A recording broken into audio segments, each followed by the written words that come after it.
India's climate challenge. A call to action.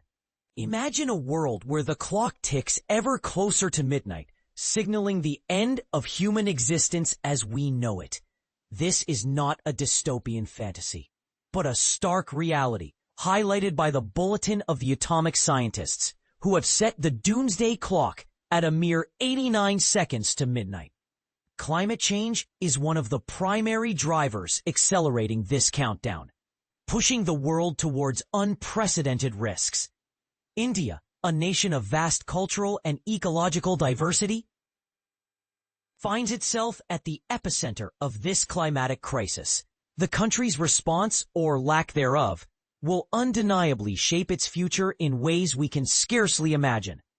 India's history is marked by climate-related upheavals that have tested its resilience across social, economic, and ecological dimensions.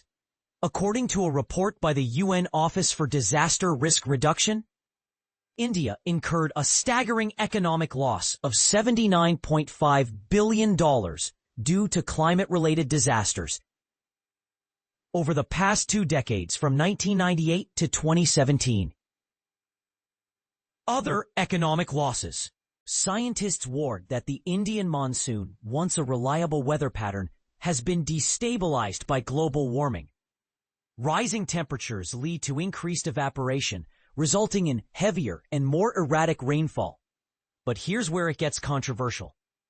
The shifting monsoon trough has become a particular scourge for the northeastern states of Assam, Manipur, and Arunachal Pradesh.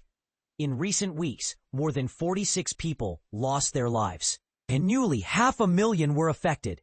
These climate disasters are not mere seasonal misfortune. However, this vast peninsular stretch and its inhabitants now face a severe threat: rising sea levels driven by climate change. Short-term climate phenomena such as El Niño and La Niña further compound this long-term threat. El Niño reduces monsoon rainfall, leading to droughts, while La Niña events may increase rainfall and the frequency of extreme weather events like cyclones and floods. Together, these factors create a dangerous cocktail of rising seas and erratic climatic behavior, threatening livelihoods, infrastructure, and long-term sustainability in the region. And this is the part most people miss. According to a report by the Center for Study of Science, Technology, and Policy, CSTEP, a Bengaluru-based think tank, multiple Indian states are at risk of being submerged.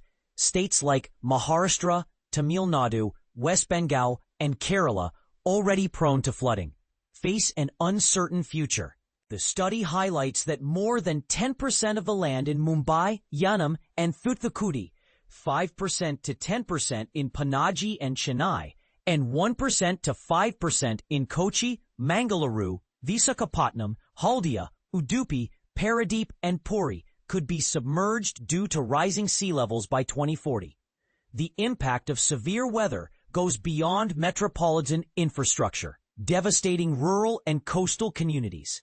In a country where 47% of the population depends on agriculture, this poses a severe threat. Soil salinization caused by seawater intrusion renders once fertile land unfit for cultivation.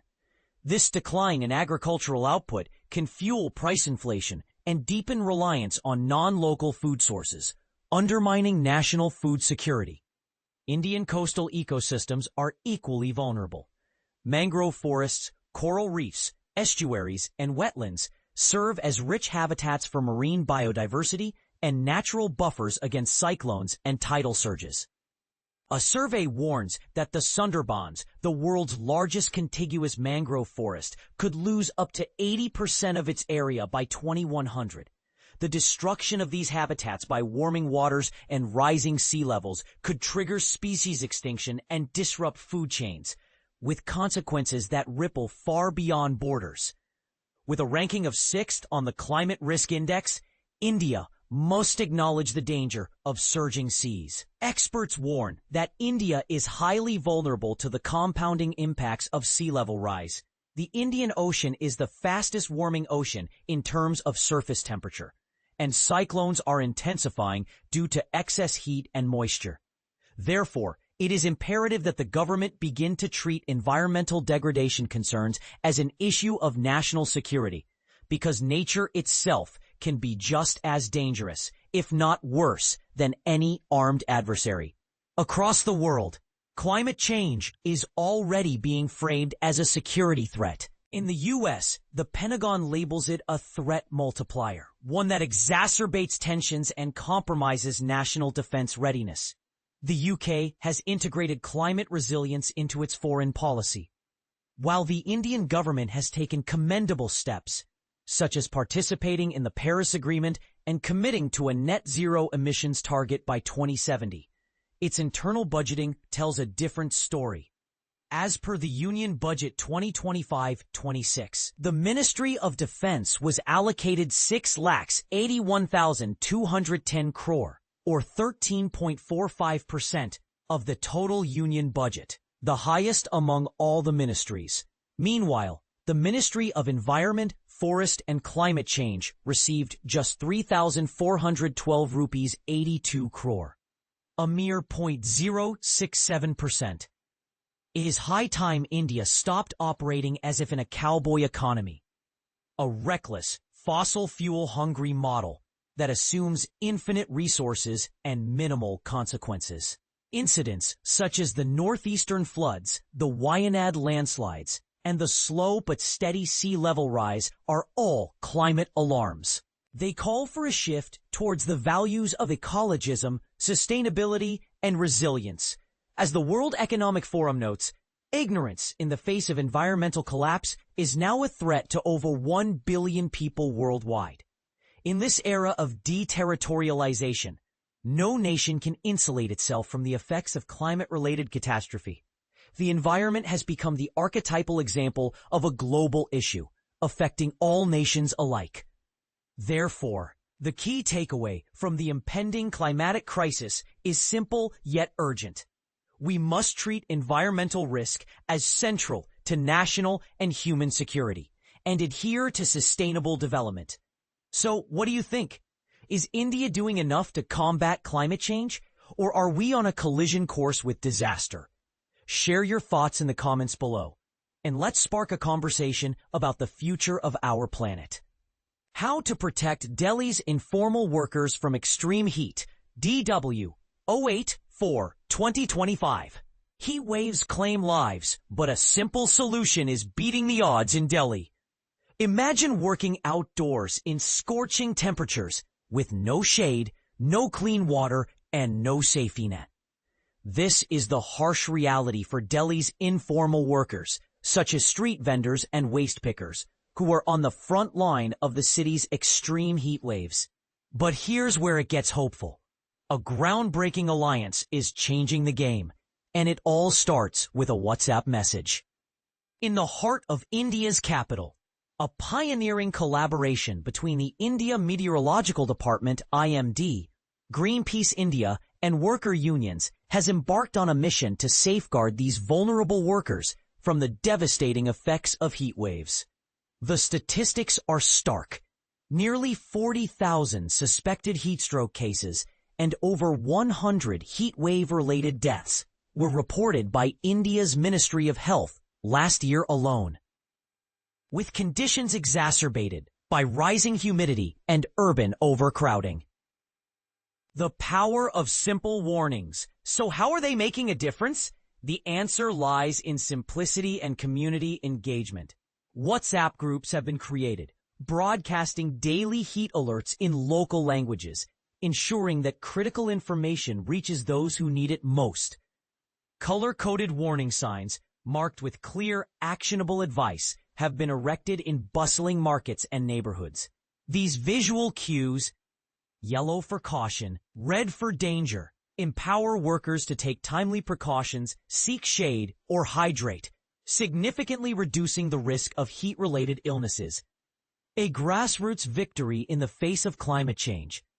Since its inception in May 2024, this community-led initiative has witnessed the installation of over 24 heat signboards and the training of 5 unions to accurately interpret these vital alerts. The success is palpable, with plans now underway to expand this life-saving project to other Indian cities. However, this is just the beginning. And this is the part most people miss. Behind the triumph of this grassroots movement, systemic challenges persist.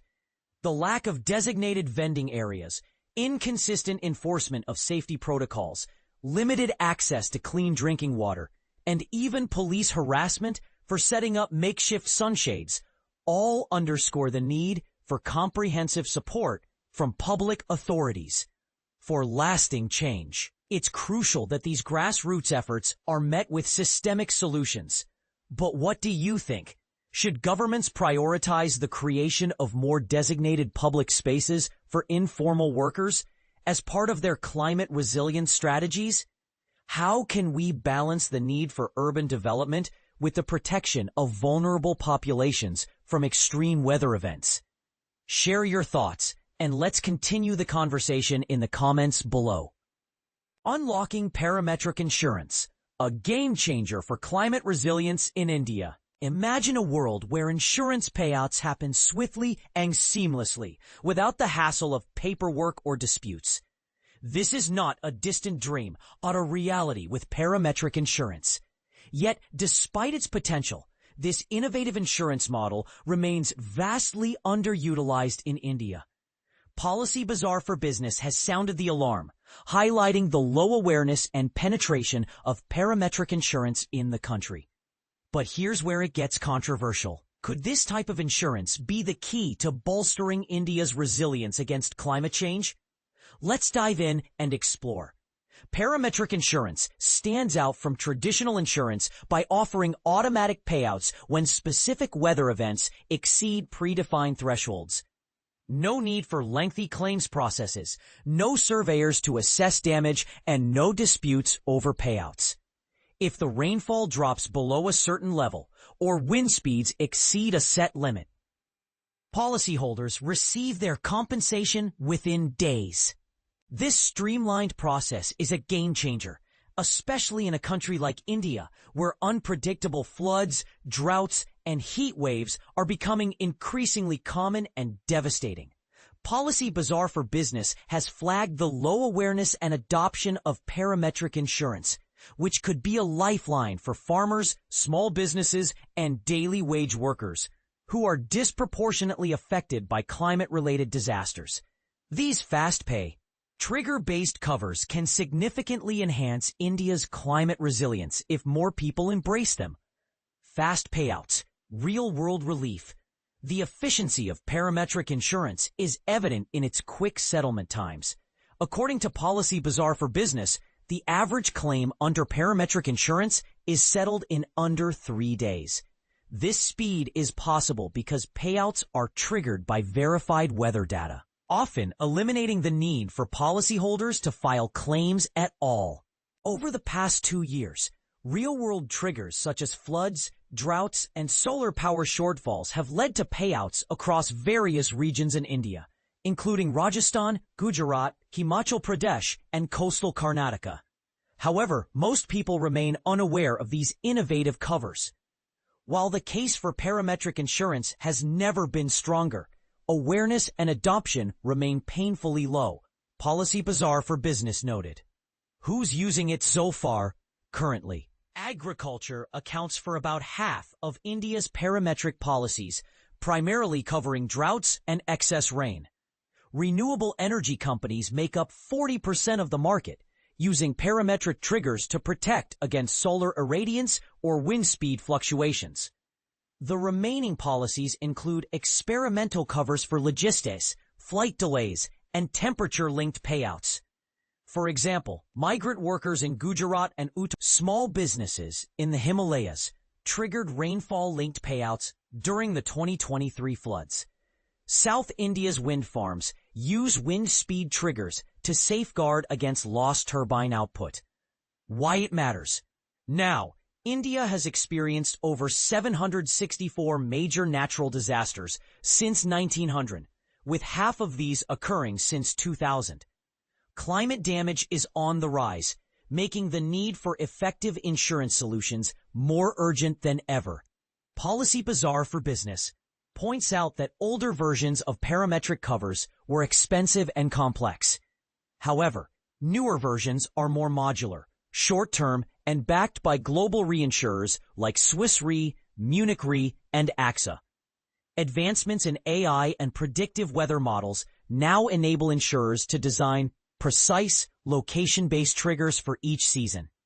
The global parametric market, valued at $15.9 billion in 2023, is projected to double by 2032. Policy Bazaar for Business estimates that India's segment could grow at an annual rate of 11.3% through 2028, driven by agriculture and renewables. What people can do in India, demand for parametric insurance varies with the seasons. Heat wave covers are popular from May to June. Rainfall and drought covers peak during the monsoon, and solar and wind hedges protect renewable firms from October to February. Policy Bazaar for Business advocates for more farmers, businesses, and workers to explore parametric insurance for faster, clearer payouts in climate emergencies. Traditional insurance often involves long delays and complex paperwork, making parametric insurance a more attractive option. Parametric insurance is still small, but it's quietly helping people stay afloat when weather turns against them. Policy Bazaar for Business emphasized, and this is the part most people miss, the potential for parametric insurance to revolutionize how we respond to climate-related disasters. But here's a thought-provoking question. Why isn't parametric insurance more widely adopted? Could it be due to a lack of education, or are there deeper systemic issues at play? We'd love to hear your thoughts in the comments. Do you think parametric insurance could be the solution to India's climate resilience challenges? Or are there other factors we should consider? Share your opinions and let's spark a meaningful discussion.